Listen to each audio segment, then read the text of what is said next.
Bismillahirrahmanirrahim. Assalamualaikum warahmatullahi wabarakatuh. Innal hamdalillah nahmaduhu wa nasta'inuhu wa nastaghfiruh wa na'udzu billahi min shururi anfusina wa min sayyiati a'malina. May yahdihillahu fala mudilla lahu wa may yudlil fala hadiyalah. Asyhadu an la ilaha illallah wa asyhadu anna Muhammadan abduhu wa rasuluhu la nabiyya ba'dah. Allahumma akhrijna min dhulumatil wahm wa akrimna binuril fahm waftah alaina bima'rifatil 'ilm wa sahhil akhlaqana bil hilm waj'alna mimman yastami'una al-qawla fayattabi'una ahsana walhamdulillahi rabbil alamin. Kaum muslimin yang dimuliakan oleh Allah Subhanahu wa taala, bersyukur kita kepada Allah Subhanahu wa taala karena pada Ramadan ke-25 ini Allah masih memberikan kekuatan kepada kita untuk bisa menjalankan aktivitas Ramadan dengan sebaik-baiknya, untuk bisa mengisi, menghidupkan daripada Ramadan siang dan malamnya sebagai asbab kita untuk mendapatkan ampunan dari Allah Subhanahu wa taala. Salawat dan salam kepada baginda Nabi sallallahu alaihi wasallam. Allahumma shalli ala sayyidina Muhammad wa ala ali sayyidina Muhammad. Mudah-mudahan dengan senantiasa kita mengikuti daripada sunnah Rasulullah sallallahu alaihi wasallam dan juga bersolawat kepada baginda Nabi, kelak di yaumul mahsyar Allah akan jadikan kita menjadi umatnya, diakui oleh Allah Subhanahu wa taala dan diakui oleh baginda Nabi sallallahu alaihi wasallam dengan senantiasa mengamalkan sunnah-sunnahnya. Sebagaimana baginda Nabi sallallahu alaihi wasallam mengatakan, "Alaikum bisunnati wa sunnati khulafaur rasyidin al-mahdiyyin min ba'di." Hendaknya kalian berpegang teguh kepada sunnahku dan juga sunnah khulafaur rasyidin yang sudah mendapatkan petunjuk setelahku. Addu alaikum bin nawajis. Gigitlah, peganglah, laksanakanlah semaksimal mungkin. Untuk apa? Agar kita tentunya diakui oleh baginda Nabi SAW sebagai umatnya dan juga diakui oleh Allah Subhanahu wa taala untuk mendapatkan syafaatnya. Kaum muslimin yang dimuliakan oleh Allah Subhanahu wa taala, Ramadan tinggal hanya beberapa hari lagi. Kalau hari ini 25 Ramadan, berarti Ramadan tinggal hanya sekitar 5 ataupun mungkin 4 hari lagi. Di sisa Ramadan ini alangkah pentingnya bagi kita untuk mengoreksi. Sudahkah Ramadan tahun ini menjadi kemenangan bagi kita? Sudahkah Ramadan yang sudah kita jalani dari Ramadan pertama sampai 25 dan juga mungkin nanti sampai akhir, jika Allah perkenankan kita untuk bisa sampai di akhir, apakah Ramadan ini menjadi kemenangan bagi kita? Atau justru tidak ada imbasnya? Karena alangkah merugi, kata Rasulullah SAW, sungguh sangat merugi orang yang dia dakhala fi Ramadan, dia masuk kepada Ramadan, summan salahoh, kemudian Ramadan berlalu, falam yughfar dzunubahu, sementara dia tidak diampuni dosanya. Ini bahkan Rasulullah SAW mencela. Nah, kenapa tidak diampuni dosanya? Ya berarti kita belum menjadi orang yang diberikan kemenangan oleh Allah Subhanahu wa taala dalam menjalankan ibadah Ramadan.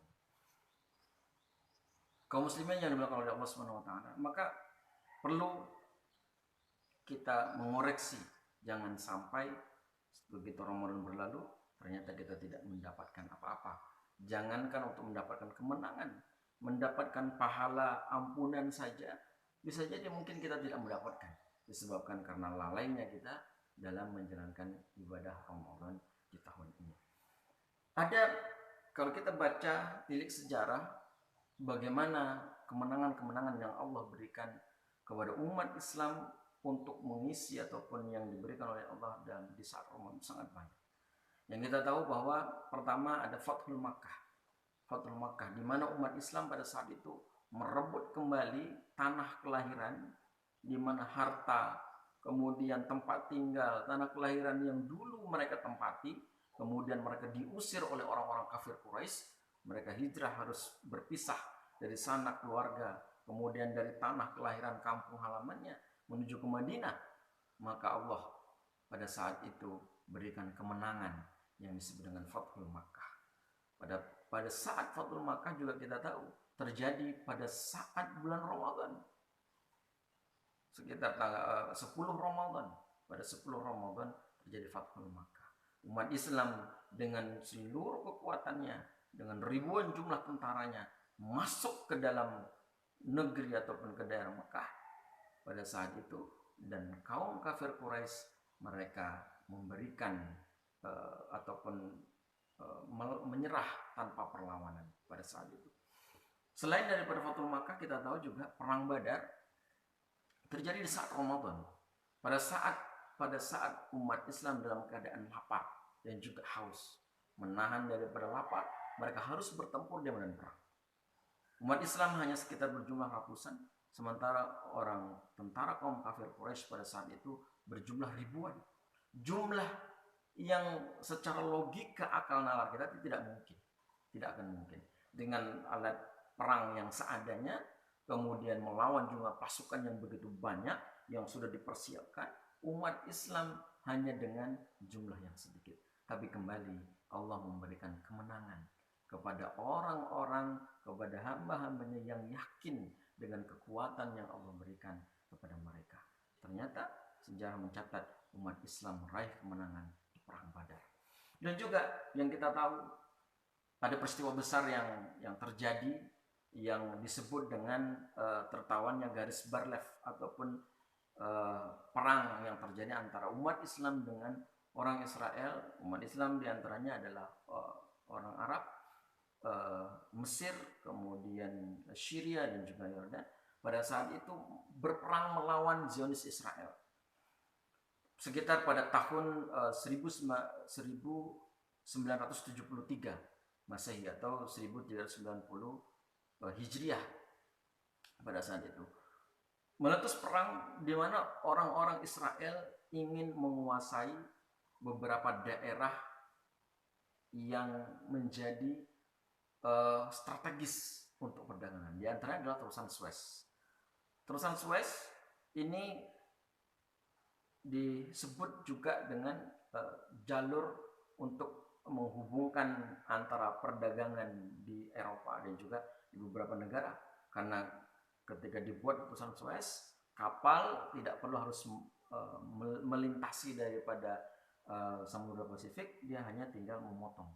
Nah, zona strategis ini yang direbut oleh Israel. Kenapa orang Israel ingin merebut Terusan Suez dan juga Sinai dan juga beberapa daerah Gaza diantaranya? Karena ini adalah tempat strategis. Kalau ini bisa dikuasai oleh orang Israel, maka mereka bisa menguasai dunia. Ini yang diinginkan oleh orang Israel. Pada saat itu, orang Israel dengan seluruh kekuatan tenaganya kurang lebih menghabiskan 500 juta dolar untuk membeli alutsista, baik itu dari Amerika, dari negara-negara sekutunya, dan dipersiapkan terutama adalah jalur udara. Pada saat itu yang dikenal dengan perang Yom Kippur, umat Islam dengan kondisi yang seadanya ini melawan orang Yahudi ataupun Israel dengan peralatan yang begitu canggih. Terjadi perang pada tanggal 6 Oktober atau sekitar 22 sampai 24 Oktober. Pada saat itu umat Islam kembali mereka berperang dalam keadaan lapar ataupun dalam keadaan berpuasa. Tetapi kembali bahwasanya ketika seseorang terutama umat Islam dalam keadaan lapar, dalam keadaan berpuasa di bulan Ramadan, ini akan membangkitkan ruh, semangat yang luar biasa dibandingkan dengan semangat-semangatnya ketika di luar bulan Ramadan.